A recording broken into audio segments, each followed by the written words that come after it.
رسوله الكريم اللهم رب زدني علما وألحقني بالصالحين أعوذ بالله من الشيطان الرجيم بسم الله الرحمن الرحيم أولئك الذين ليس لهم في الآخرة إلا النار وحبط ما صنعوا فيها وباطل ما كانوا يعملون آمنت بالله صدق اللہ العظیم۔ حضرات محترم و مکرم، سورہ ہود کی آیت نمبر 15 تک ہمارا درس ہو گیا تھا۔ آج آگے پڑھتے ہیں کہ اللہ تعالیٰ فرماتے اولئک الذین لیس لہم فی الآخرۃ الا النار، کن کے لیے جہنم کے علاوہ کچھ نہیں ہے۔ پہلے یہ جو کل کا درس تھا کہ جو دنیا کی زندگی کا ارادہ کرے ہر عمل سے، پھر میں نے وہ شہید اور ایک عالم ایک سخی کی وہ جو واقعہ سنائے سو مسلم کی روایت سے کہ دنیا کی زیب و زینت، کہ وہ امام بنے، مؤذن بنے، خادم بنے، بولے 2 روپے ملے، ہمیں اسے سروکار نہیں ہے کہ خدمت کا موقع ملا اللہ کے گھر میں، نہیں، ہمیں پیسے سے کام ہے۔ تو یہ چیزیں نجات کا باعث نہیں ہے کہ میں ممبر پر بیٹھ گیا تو میں نجات پاؤں گا، نہیں۔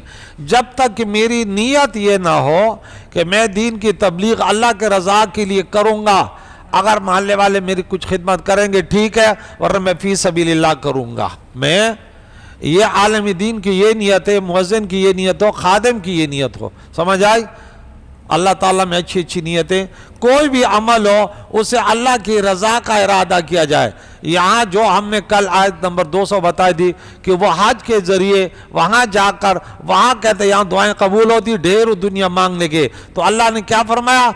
اللہ تو ذہنوں کو جانتا ہے نا کہ ذہن میں کیا ہے، وَمِنْهُم مَن يَقُولُ رَبَّنَا آتِنَا فِي الدُّنْيَا وَمَا لَهُ فِي الْآخِرَةِ مِنْ خَلَاقٍ۔ ہاں اچھے لوگ وہ ہیں جو کہتے ہیں وَمِنْهُم مَن يَقُولُ رَبَّنَا آتِنَا فِي الدُّنْيَا حَسَنَةً وَفِي الْآخِرَةِ حَسَنَةً وَقِنَا عَذَابَ النَّارِ اللَّهُمَّ اجْعَلْنَا مِنْهُمْ۔ تو یہاں رب فرماتا ہے ایسے لوگوں کے لیے جو اپنے اعمال ریاکار ہیں یا دنیا کے لیے اعمال کرتے ہیں، ان کے لیے نہیں ہے آخرت میں سوائے آگ کے۔ کلمے سے اللہ کی رضا تب ملے گی جب اللہ کی رضا کے لیے پڑھو گے۔ صرف کلمے پڑھنے سے بولو جہنم سے نجات نہیں ملتی، ورنہ منافقین نے تو پڑھا تھا نہیں؟ دلیل ہے نا؟ دلیل ہے؟ بولو سورہ نمبر 63 پارہ نمبر 28 سورہ منافقون قالوا نشهد انك آیات سورہ بقرہ کی آیت نمبر 8 بولو وَمِنَ النَّاسِ مَن يَقُولُ آمَنَّا بِاللَّهِ وَمَا هُم بِمُؤْمِنِينَ۔ لیکن دیکھیں دل میں کچھ اور، زبان سے کچھ نہیں ہوتا۔ تمہارا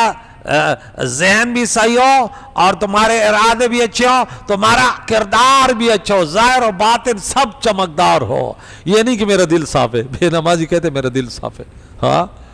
وہی تیرا ظاہر گندہ ہے تو اندر سے بطریق اولا گندہ ہے۔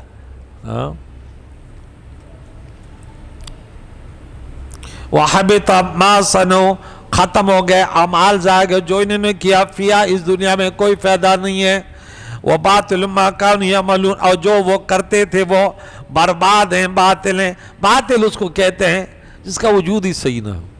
جس کا یہ بے فاسدہ، یہ بے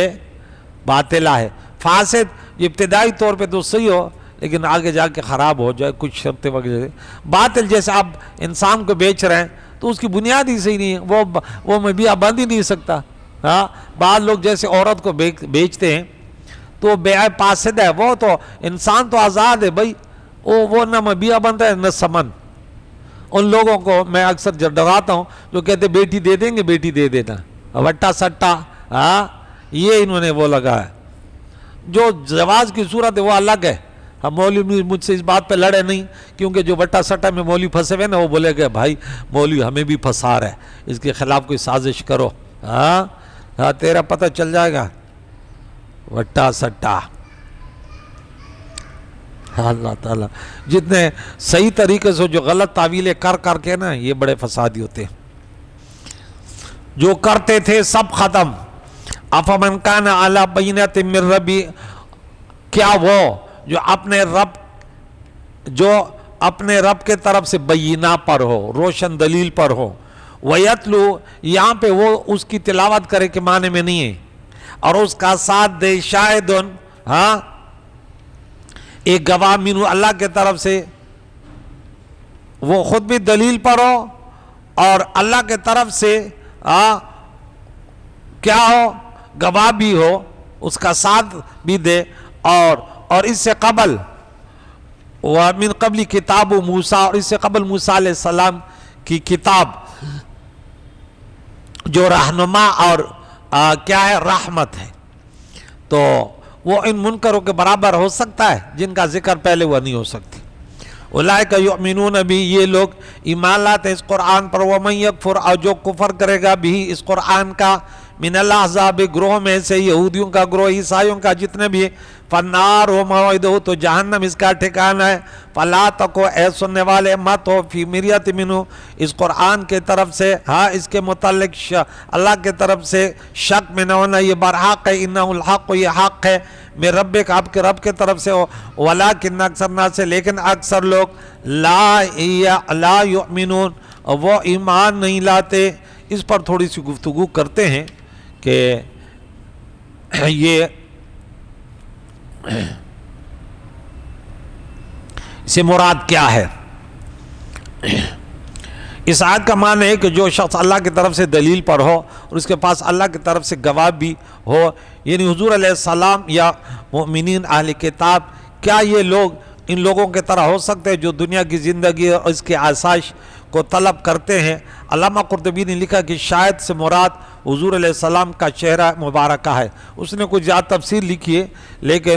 حضور علیہ السلام بینہ، کہ اس کو دیکھ کر بھی پتہ چل جاتا کہ حضور علیہ السلام کی ذات بابرکات بھی اس بات کی دلیل تھی۔ کیا دلیل ہے کہ حضور نبی ہے؟ اس کی خود ذات بھی ایسی تھی، اس کے صفات، ہاں وہ ایسے پاکیزہ ہستی کہ اس کو دیکھ کے دل گواہی دیتا۔ عبداللہ ابن سلام نے جیسے دیکھا نا، بولا ایسے چہرے جھوٹے نہیں ہو، جس کے چہرے کو دیکھ کر دل گواہی دے، جس کو دیکھ کر حضور علیہ السلام کی امت میں ایسے لوگ ہیں جس کو دیکھ کر دل گواہی دیتا ہے کہ یہ اللہ کا ولی ہے۔ کیونکہ جس شخص میں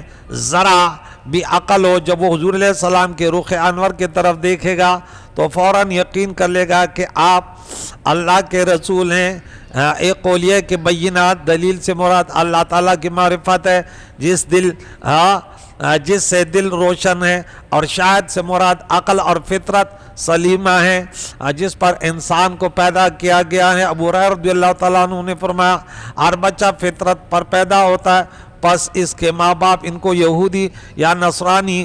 یا مجوسی بنا دیتے ہیں۔ جیسے جانور سے ایک مکمل جانور پیدا ہوتا ہے، کیا تم ان میں سے کوئی نقص دیکھتے ہو؟ کان کاٹتا ہے وغیرہ وغیرہ، پھر نشان تو انسان لگاتے ہیں نا، وہ تو بالکل سالم ہوتا ہے۔ تو انسان یولد علی فطرۃ علیہ السلام، پھر جیسے ان کو بنایا جاتا ہے۔ حضور علیہ السلام سے پہلے موسیٰ علیہ السلام کی کتاب یعنی توریت نازل ہوئی تھی، جو رہنما اور رحمت ہے، اور جو لوگ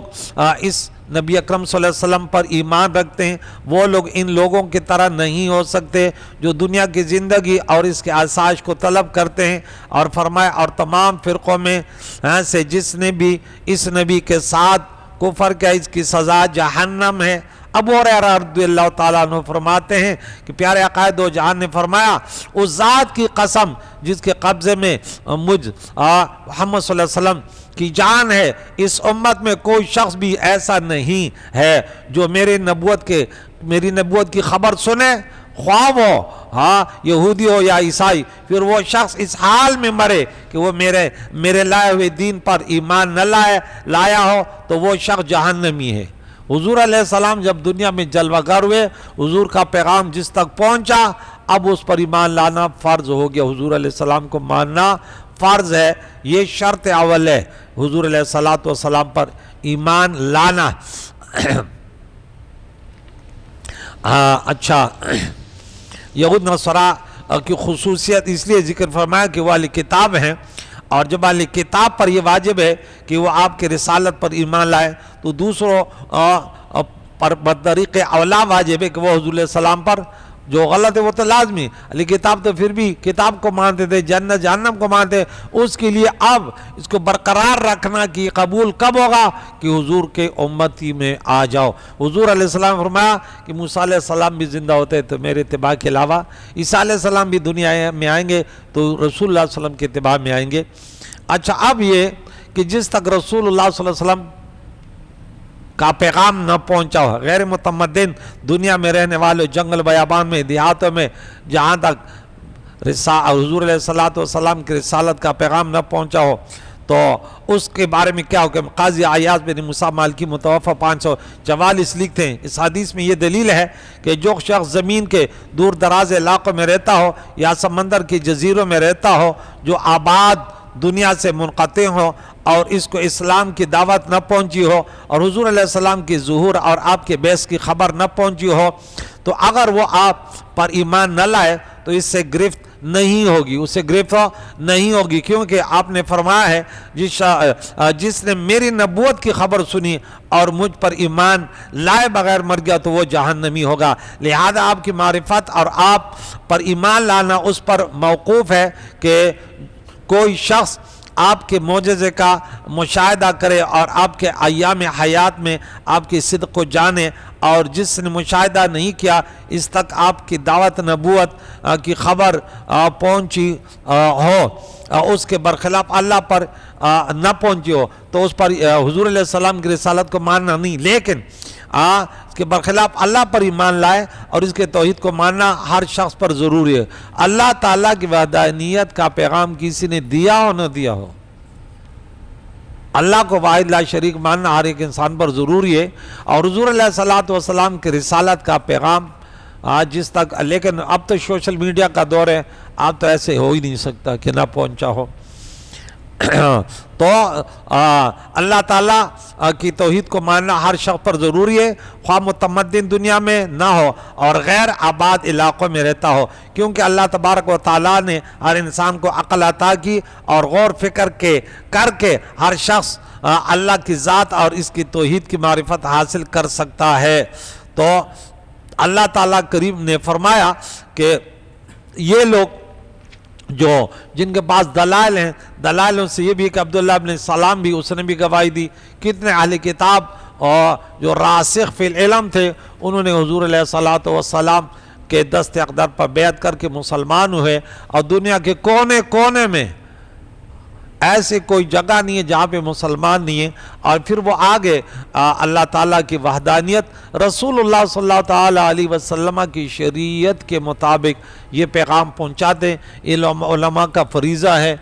کہ اللہ کریم نے فرمایا وَلْتَكُمْ مِنْكُمْ أُمَّةٌ يَدْعُونَ إِلَى الْخَيْرِ، تو خیر رسول اللہ کی شریعت ہے، خیر اللہ تعالیٰ کی وحدانیت ہے، خیر اعمال صالحہ بھی ہیں، لیکن سب سے بڑی خیر جو ہے وہ عقیدہ اسلام ہے، عقیدہ توحید ہے، وہ ملت اسلامیہ ہے۔ تو اس کی دعوت علماء دیتے ہیں کہ شرک سے بچو، اللہ کے سوا کسی اور سے کوئی توقع بذات رکھنا نفع نقصان کی، تو یہ شرک کی عقیدہ ہے۔ جب انسان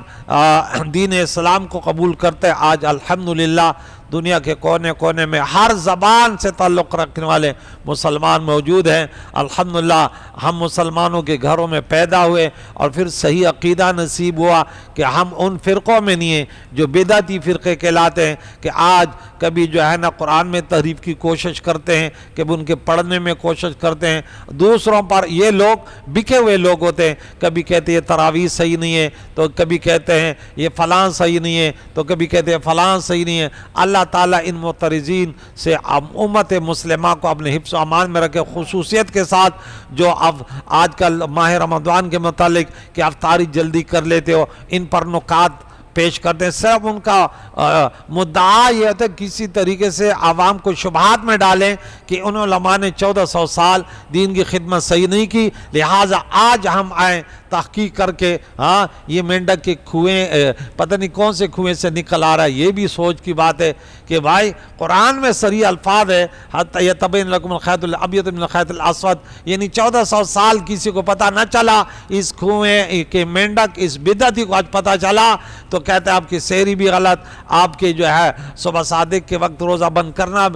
وہ فطرت، کیا کہتے ہیں افطار بھی غلط، سحری بھی غلط، یہ مختلف شبہات جو ہے نا ڈالنے والے، اللہ ان کو ہدایت دے، بولو آمین۔ اور عوام کو اللہ تعالیٰ، امت مسلمہ کو جو 20 رکعت تراویح پڑھنے والے ہیں، 5 وقت کی نماز کے پابند ہیں، روزہ رکھنے والے، زکوٰۃ دینے والے، والدین کی خدمت کرنے والے، لقمہ حرام سے بچنے والے، جو دنیا میں اکثریت ان مسلمانوں کو اہل سنت جماعت کی، اللہ تعالیٰ ان کے ہمارے نوجوانوں کو جو زیر تربیت یونیورسٹی، اسکول، کالج وغیرہ میں ہیں، وہاں زیادہ خطرات ہوتے ہیں، ان بدبخت و بدعتیوں کی شر سے اللہ تعالیٰ ان سب کی حفاظت فرمائے۔ کریم مولا دین اسلام پر ہمارا جینا اسی پر موت ہو، یہی تڑپ ہے۔ یا غیاث المستغیثین اغثنا یا رب۔ وصلی اللہ تعالی علی خیر خلقہ محمد وعلی آلہ واصحابہ اجمعین برحمتہ۔